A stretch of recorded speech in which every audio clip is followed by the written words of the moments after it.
Coulter, best-selling author. Have you read her book, In Trump We Trust? It's still the best Trump book out there, In Trump We Trust. And your new column comes out tonight. If you go to AnnCoulter.com and sign up, you'll be the first to get it, AnnCoulter.com. Ann Coulter, how you doing? Well, fine, thanks. How are you, Mark Simone? Very good. Something happened like in the last few days. The fake news on the run. They're in retreat now. I know, though. I must say, this. And by the way, you have a fantastic webpage. I never watch videos online, but you have some terrific videos, and your Twitter feed has been brilliant going after CNN, and I'm really enjoying it, and I think everyone in New York, D.C., and L.A. is enjoying it. But I don't know if you've noticed, out in America, no one cares about Russia. Well, no one cares. They are not even watching it. I mean, I know you keep hearing about, CNN and MSNBC, their ratings, it's breaking the meter. Well, you know, we're a country of, what is it now, 310 million people, and that's not including 60 million illegals. You only need a couple million fanatics to tune in and watch your Russia conspiracy theorizing every night to suddenly have blockbuster ratings. But you leave the metro areas, and no one cares. They're waiting for the wall. Yeah, you know, I always check all the newspapers around the country. You can do that on certain websites. If you go to all the major papers, St. Louis, Cleveland, Chicago, there's never been any coverage of this Russia stuff. They've never heard of Steve Bannon or Jared Kushner. They don't know about That's actually surprising, because as I've told you before, I've noticed even in, lovely American parts of the country, all of the newspaper editors, all they want out of life is to be invited to write a guest editorial for the New York Times, and which is why I'm so happy newspapers are going out of business. But usually they do just follow what's on the New York Times. So that really shows you that they probably tried it for a few days, and their readers stopped buying it. You can get the online ads. You can get the what are they called? The classifieds online now through Craigslist. So you really don't need a newspaper for anything. Well, those guys may write that, but it's in the back in the editorial section. I'm talking about the first 10 pages. It's not in there in these papers around the country. Yeah. So, hey, did you see this? This is actually Bruce Blakeman. I know the guy. His company. I have it up on Twitter. You see the picture of what they're proposing for the wall? Oh, I did. It was interesting, although I thought it looked a little too airy. Well, but a lot of the border guards are saying they want to be able to see through the wall. That's very important. They need to see the border. So it looks like wire mesh, but it's actually made of steel. You can't get through it. And apparently this summer they're going to build the prototypes of the wall and then make the final decision.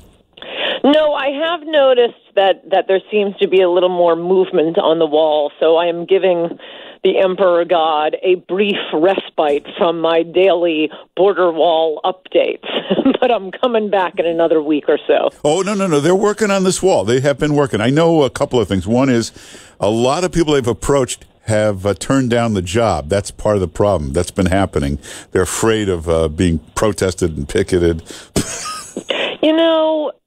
I mean, this is the problem with the media being centered in these areas of the Trump resistance. It really creates the impression that there's a lot more hatred of Donald Trump out there than there is. I mean, thus the polls. You can't believe. I mean, this is not a crazy idea now.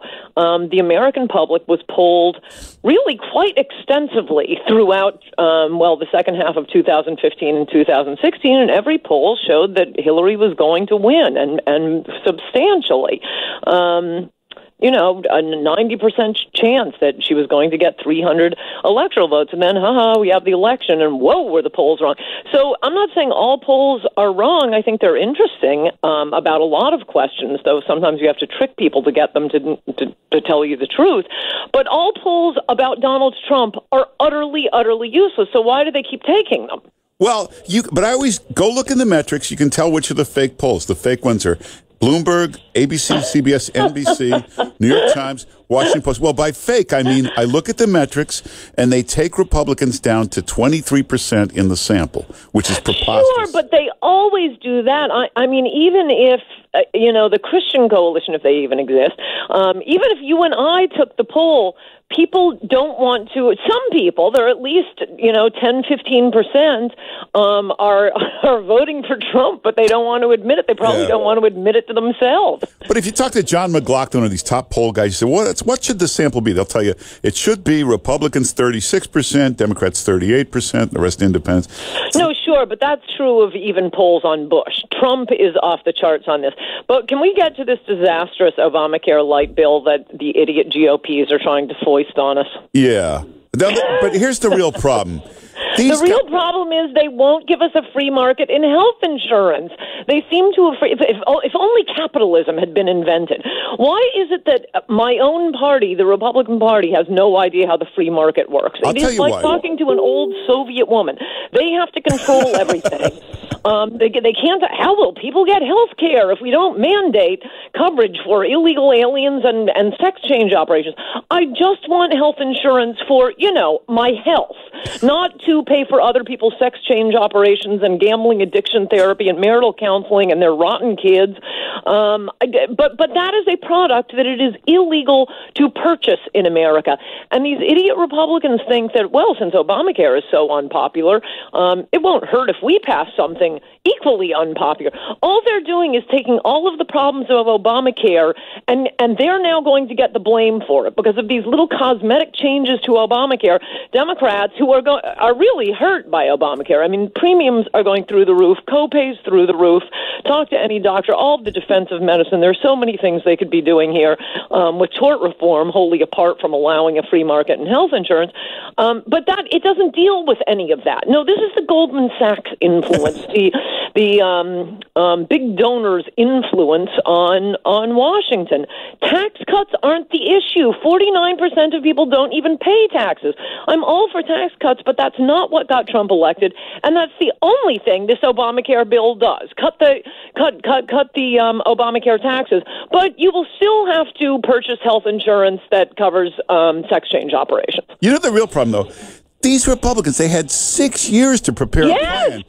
6 years to get ready for this moment. It just came. Where was the plan? You had 6 years to put it together. Yes, to say nothing of, starting the evening of November 8th, when I also think, if I were Paul Ryan, the career politician's Republican Speaker of the House, and I had campaigned basically against Donald Trump, been very snippy, went back and forth on whether I'd even endorse him, and then he won in a really stunning upset with more than 300 electoral votes on November 8th.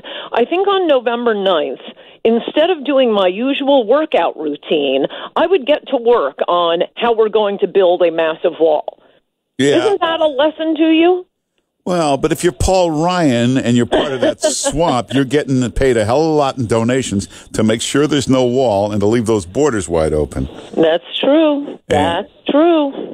Yeah, and people don't realize when it comes to high corporate tax, the Democrats love that and Republicans like that. These Republicans want that because that way the companies have to come by every little break, every little carve out. Yes. If you took the tax down to 12%, they would never hear from these companies again on Congress. No, that's right. But, Trump should have changed the political world in a lot of ways, not only by running on his issues and showing how popular those are and how much career politicians are hated, but also the fact that money really isn't that important. These politicians are being led around by idiot campaign consultants.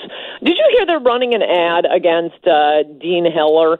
He's one of the Republicans who he's up for election.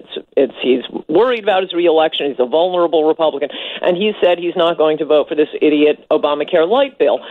So for some reason, ads are being run against him when we really need to hold the Senate. And I was asking one of my friends in Washington about this. Why? Who would be doing this?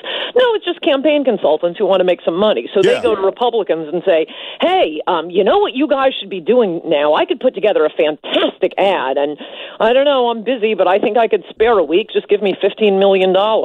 Yeah, campaign consultants, that's how they get paid. They get a percentage of the TV ad buy. Yep. Which turns out to be irrelevant. Trump spent less than Bernie Sanders. Well, everybody get Ann Coulter's book, In Trump We Trust. You'll love this. If you haven't read this, it's a big bestseller for weeks and weeks, but if you haven't read it, go get In Trump We Trust. And the new column comes out tonight? Yes, it does. It's a buffo column. Well, and go to AnnCoulter.com. Actually, if you sign up there, you get the column first. Just go to AnnCoulter.com. And Ann Coulter, thanks for being with us. Good to talk to you, Mark Simone. Bye-bye. All right, take care.